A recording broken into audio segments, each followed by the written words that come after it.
같이 교독하기를 원하는데요. 마태복음 7장 7절부터 12절까지 말씀입니다. 저와 여러분들이 한 절씩 교독하도록 하겠습니다. 제가 먼저 읽습니다. 구하라 그리하면 너희에게 주실 것이요 찾으라 그리하면 찾아낼 것이요 문을 두드리라 그리하면 너희에게 열릴 것이니 구하는 이마다 받을 것이요 찾는 이는 찾아낼 것이요 두드리는 이에게는 열릴 것이니라. 너희 중에 누가 아들이 떡을 달라 하는데 돌을 주며 생선을 달라 하는데 뱀을 줄 사람이 있겠느냐. 너희가 악한 자라도 좋은 것으로 자식에게 줄 줄 알거든 하물며 하늘에 계신 너희 아버지께서 구하는 자에게 좋은 것으로 주시지 않겠느냐. 그러므로 무엇이든지 남에게 대접을 받고자 하는 대로 너희도 남을 대접하라. 이것이 율법이요 선지자니라. 아멘. 할렐루야. 오늘은 황금률이라는 제목으로 우리 하나님 말씀을 증거하도록 하겠습니다. 제가 지난번에 저희 집에 이제 식사를 하고 있는데 갑자기 우리 딸이 밖에서 애들이 놀고 있는데 한국 친구들이 아니에요. 미국 어린 아이들이 놀고 있는데 그 무궁화 꽃이 피었습니다. 이거를 하고 논다고 저한테 얘기를 하더라고요. 근데 물론 뭐 발음은 정확하지 않겠지만 그래서 이게 무슨 일인가 싶어서 좀 살펴보니까 요즘 미국의 선풍적인 인기를 끌고 있는 넷플릭스 드라마 1위가 바로 오징어 게임이라고 하는 그런 드라마라고 합니다. 그래서 미국 아이들도 그 안에 있는 게임들을 따라하고요. 또 심지어는 우리 딸아이도 아빠 뽑기가 뭐 하는 거야? 어떻게 하는 거야? 우리도 한번 만들어 보면 안 돼? 막 이렇게 얘기를 하더라고요. 그래서 참 한국의 문화가 이렇게 세계적으로 전파가 되고 있구나라는 생각을 하면서 한번 그 오징어 게임이라는 영화를 저도 한번 보게 되었어요. 그 안에 있는 내용들은 사실 이렇게 흥미로운 것만큼 제가 좀 이렇게 재미있게 보지는 못했는데 사람들의 어떤 추악한 본성을 드러내는 그런 영화였어요.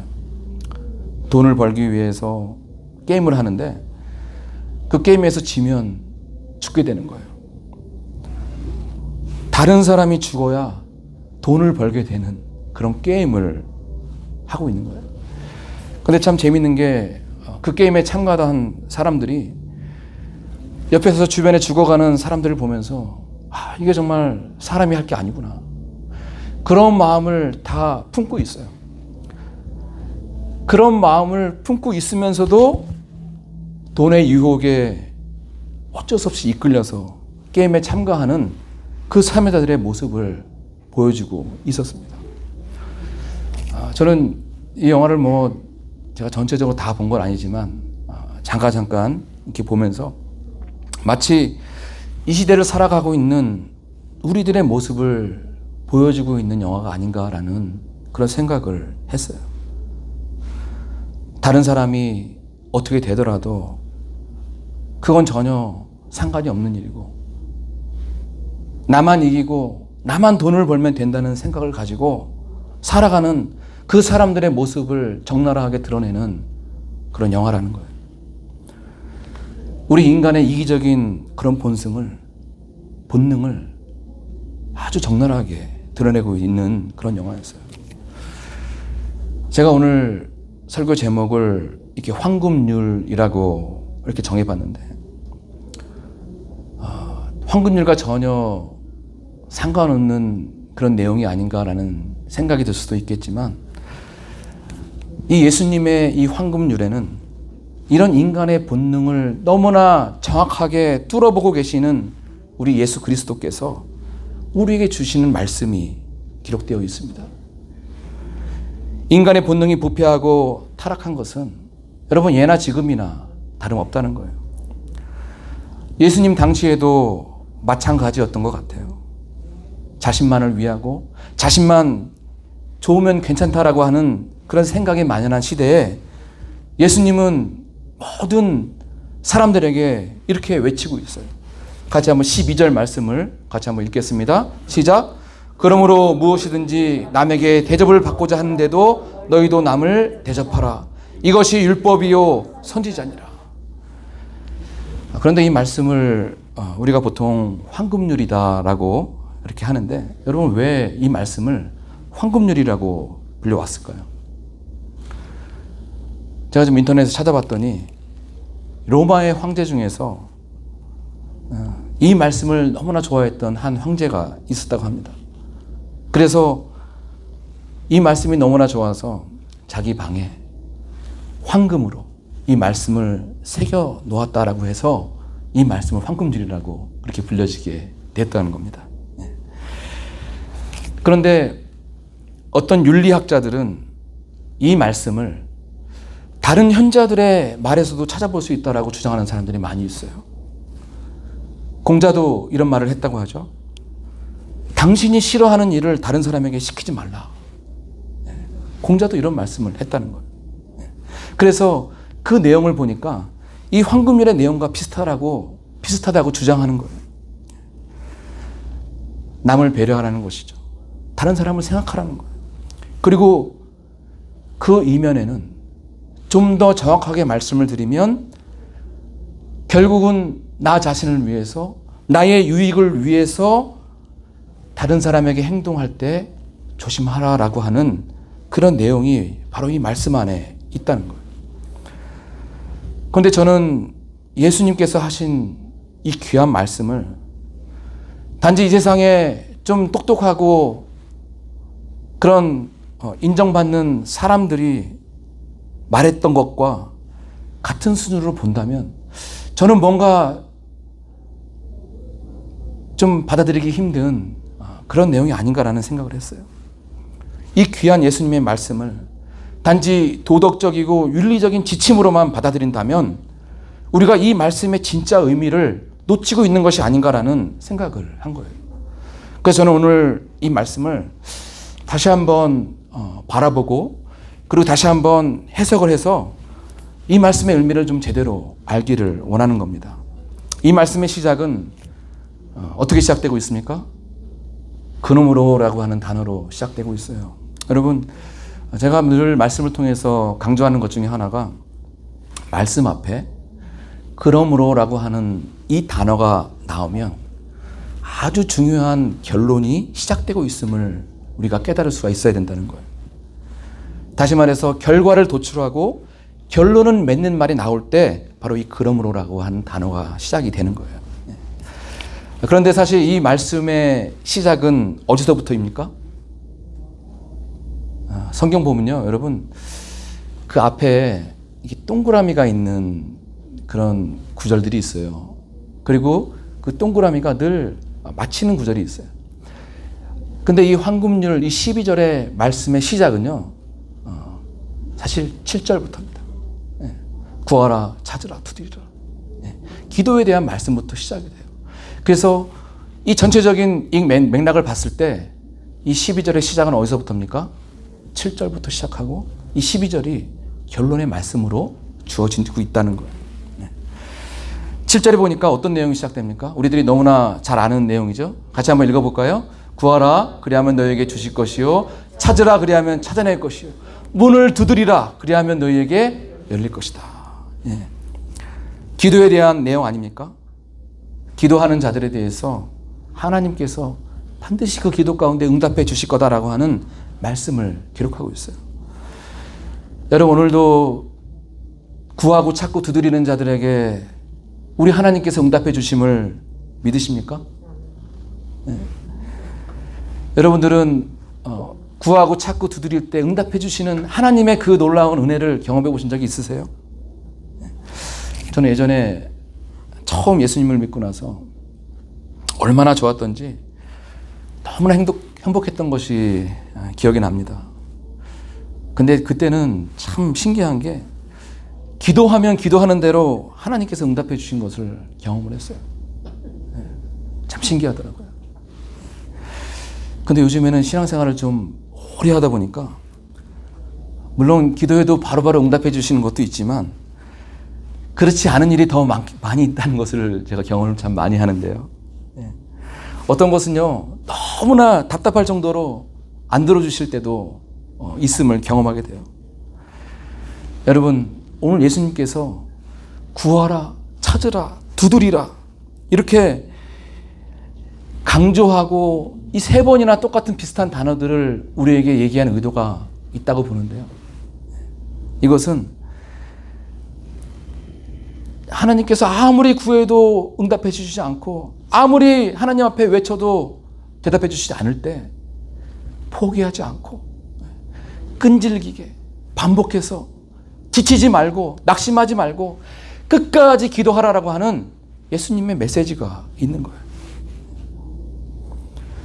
제가 요즘에 계속 포기하지 않고 드리는 기도가 바로 이 교회를 위한 기도예요. 그리고 힘들어하고 지쳐하고 낭망해하는 성도들을 위해 하는 기도예요. 지금까지도 우리가 이 교회가 세워지고 지금까지 점점 하나하나 세워지고 있지만 사실 뒤돌아보면 하나하나가 다 기적 같아요.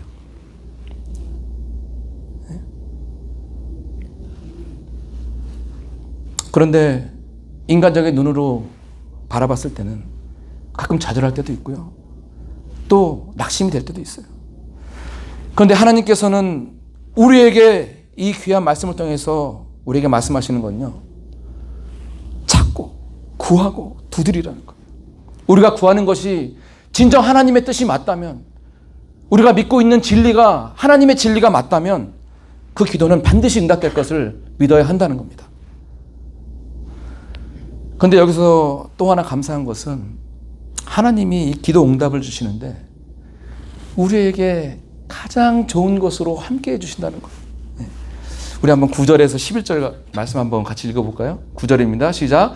너희 중에 누가 아들이 떡을 달라 하는데 돌을 주며 생선을 달라 하는데 뱀을 줄 사람이 있겠느냐? 너희가 악한 자라도 좋은 것으로 자식에게 줄 줄 알거든 하물며 하늘에 계신 너희 아버지께서 구하는 자에게 좋은 것으로 주시지 않겠느냐? 여러분, 누가 이 중에서 아들이 떡을 달라 하는데 돌을 주고 생선을 달라 하는데 뱀을 줄 부모가 어디 있겠습니까? 네. 악한 자라도 좋은 것으로 줄 줄 알거든 하물며 하늘에 계신 너희 아버지께서 우리에게 응답을 주시는데 늘 좋은 것으로 주시지 아니하겠느냐라고 말씀하고 있다는 거예요. 제가 이 말씀 준비하면서 참 악한 자라도 자식에게는 좋은 것으로 주지 않습니까? 예전에 여러분들 기억하실지 모르겠지만 한국의 이 경기도 지역에서 무려 한 10명의 이 부녀자를 납치해서 살해했던 이 강호순이라는 그런 연쇄 살인마가 있어요. 지금 사형을 선고받고 복역 중인데 그 사람이 이런 말을 했다고 해요. 자신이 저질렀던 이런 살인 행각들 하나하나를 책으로 기록해서 출판을 계획하고 있다는 거예요. 그리고 책을 팔아서 남은 그 수입을, 그 인세를 자기 자녀들에게 주려고 하는 그런 계획을 했다는 거예요.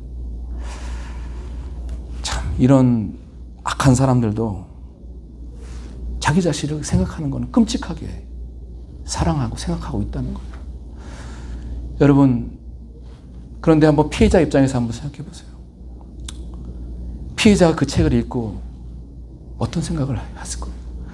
이 강호순이라는 이 사람은 다른 사람에게 절대 생각하지 않는 거예요. 자기 자신만 생각한다는 거죠. 그리고 자기 자식만 생각한다는 거예요. 그런데 이런 악한 사람들도 자기 자식이라면 끔찍히 사랑해서 어떻게든지 도와주려고 하는데 하물며 하나님께서 이 사랑하는 자녀들에게 늘 좋은 것으로 주시지 않겠습니까? 이 말씀은 우리에게 너무나 큰 힘과 위로를 주는 말씀이에요. 할렐루야. 구하고 찾고 두드리는 자들에게 이 구하고 찾고 두드리는 하나님의 자녀는 반드시 좋은 것으로 응답받게 될 줄 믿습니다. 그런데 여기서 제가 참 중요하게 강조하고 싶은 내용은, 여기서 정말 중요한 것은 은혜를 누리고 기도 응답을 받고 하나님에게 축복받는 이 하나님의 자녀에게는 그 은혜를 반드시 나누어야 하는 책임과 의무가 함께 있다는 거예요. 저는 이 황금률의 진정한 의미가 바로 이것이라고 믿는 거예요. 너희가 구하고 찾고 두드리면서 하나님 앞에 기도할 때 가장 좋은 것으로 함께 하시는 그 하나님의 은혜와 축복을 받았느냐?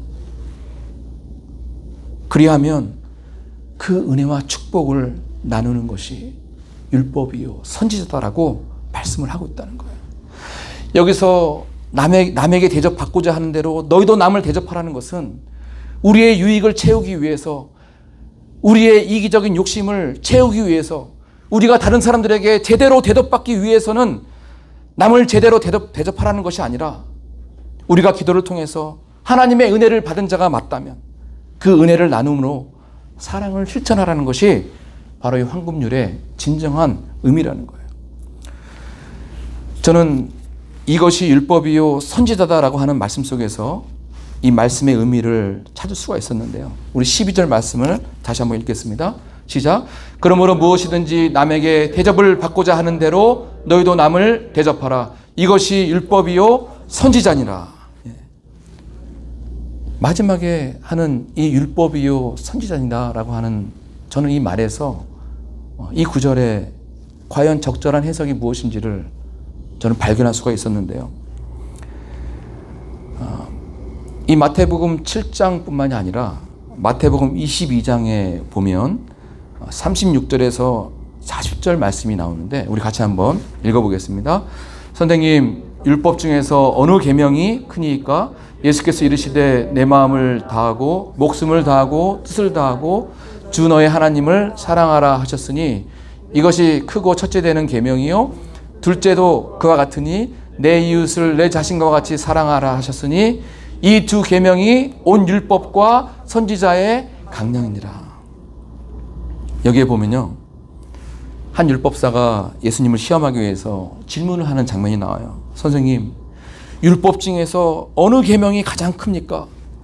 이 질문에 예수님께서 뭐라고 대답하셨냐면은, 첫째로 내 마음을 다하여 목숨을 다하고 뜻을 다하여 주 너의 하나님을 사랑하는 것이 첫째 되는 계명이고, 그리고 내 이웃을 내 자신같이 사랑하는 것이 둘째 계명이라고 말씀하셨어요. 그리고 이 두 계명이 바로 온 율법과 선지자의 강령이다라고 말씀하셨어요. 여러분, 이 성경에 나온 율법의 총 개수를 세어보면 613개라고 해요. 하지 말라라고 하는 율법이 365개, 그리고 너희는 이것을 반드시 하라라고 하는 율법이 248개예요. 그래서 합쳐서 613개인데 그 613개의 율법을 크게 두 가지로 줄이면 바로 예수님이 말씀하셨듯이 하나님을 사랑하고 그리고 이웃을 사랑하라는 거예요. 이게 바로 성경의 요약이라는 거예요. 율법의 요약이라는 거예요.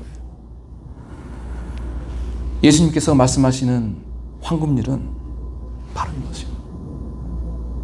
너희가 하나님의 사랑을 받은 자가 맞느냐? 그렇게 물으시면서 너희가 하나님의 사랑을 받은 자가 맞다면 그 사랑을 혼자만 누리지 말고 그 사랑을 사랑하는 사람들에게, 이웃에게, 자녀들에게 그 사랑을 전하며 살라고 하시는 것. 이게 바로 황금률의 진정한 의미라는 겁니다. 오늘날을 살아가는 사람들의 마음속에는요, 누구나 이기적인 본능들이 있어요. 자기중심적인 생각이 만연하고 자신만 좋으면 괜찮다는 생각으로 가득 차 있는 거예요. 예전에 우리 부모님들이, 대부분의 부모님들이 자주 하셨던 말씀이, 아이고 우리 자녀만 잘 되면 되지, 너만 잘 되면 되지, 이런 말 아닙니까?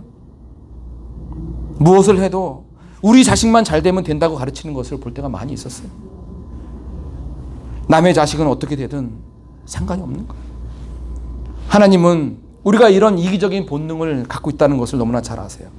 그래서 때로는 우리의 기도에 대한 응답을 연기하실 때가 있다는 거예요. 때로는 부모님의 지나친 자식 사랑이 독이 될 때가 많이 있습니다. 내 자식이 원하는 것은 무엇이든 사주고 내 자식이 원하는 것은 뭐든지 다 해주는 거예요. 여러분, 그렇게 자란 자녀들이 사회생활에서 잘할 수 있을까요? 대인관계가 원만할 수 있을까요? 너무나 자기중심적이고 너무나 생각이 좁아서 다른 사람과 쉽게 어울리지 못하는 그런 부작용들이 너무나 많이 있다는 것을 보게 되는 거예요. 이 황금률의 말씀을 통해서 하나님께서 우리에게 원하시는 것은요, 은혜 받은 자에게는 감당해야 할 책임과 의무가 있다는 것입니다. 은혜가 진정으로 은혜되기 위해서는 반드시 책임과 의무를 실천해야 된다는 것을 말하고 있다는 거예요. 혼자만 누리고 혼자만 갖고 있는 것이 아니라, 그리고 그 은혜와 축복을 나누는 것이 아니라 자기만 갖고 있다면, 여러분, 하나님은 더 이상 우리에게 은혜를 부어주실 이유가 없는 거예요. 더 이상 우리를 축복해 주실 이유가 없다는 거예요. 하나님의 은혜와 사랑은 반드시 흘러나와야 됩니다. 이것이 바로 이웃사랑이고, 이것이 바로 내 이웃을 내 몸과 같이 사랑하는 자가 되는 거예요. 저는 우리 프렌즈 교회가 이런 일을 감당하기를 소원합니다. 여러분, 그렇다면 우리가 어떻게 이웃을 사랑할 수 있을까? 어떻게 하면 하나님께서 말씀하시는 이 이웃사랑의 진리를 실천할 수 있을까요? 저는 오늘 세 가지를 여러분들에게 짧게 말씀드리고 싶은데요. 우리가 사랑을 실천하기 위해서는요, 첫 번째로는 하나님을 진정으로 만나야 합니다. 하나님께로부터 인격적인 그 하나님의 놀라운 사랑을 경험해 보지 못한 사람이 어떻게 그 사랑을 전할 수가 있겠어요? 하나님을 진정으로 만나지 못한 사람이 어떻게 이웃을 바라볼 수가 있겠어요? 제가 신앙생활 해보니까요, 우리의 이기적인 본능과 우리의 자기중심적인 우리의 마음으로는요, 다른 사람을 바라볼 수 있는 여유가 없어요. 우리의 욕구를 채우는 데만 급급하게 살아갈 수밖에 없다는 거예요. 그런데 하나님의 사랑을 경험하니까, 예수 그리스도를 인격적으로 영접하니까, 성령 하나님께서 내 안에 함께 하심을 경험하니까, 그때서야 비로소 이웃이, 곁에 있는 사람들이 보이기 시작하더라고요. 여러분, 우리의 본성은요, 우리 자신만을 사랑할 수밖에 없고요, 자기 자녀만을 사랑할 수밖에 없지만, 그러나 진정으로 하나님을 만난 사람은 우리 자신을 넘어서 그때 비로소 이웃을 볼 수 있는 눈이 열리는 거예요. 두 번째로 이 이웃을 사랑하라고 하시면서 내 이웃을 내 몸처럼 사랑하라고 하셨는데, 어떻게 우리가 그 이웃을 사랑할 수가 있겠어요? 어떤 목사님이 이 말씀을 전하면서 이런 말씀을 하셨어요. 근데 저는 그 말씀을 듣고 제가 참 공감을 많이 해서 나도 한번 설교 때 한번 나눠야 되겠다라는 생각을 했는데,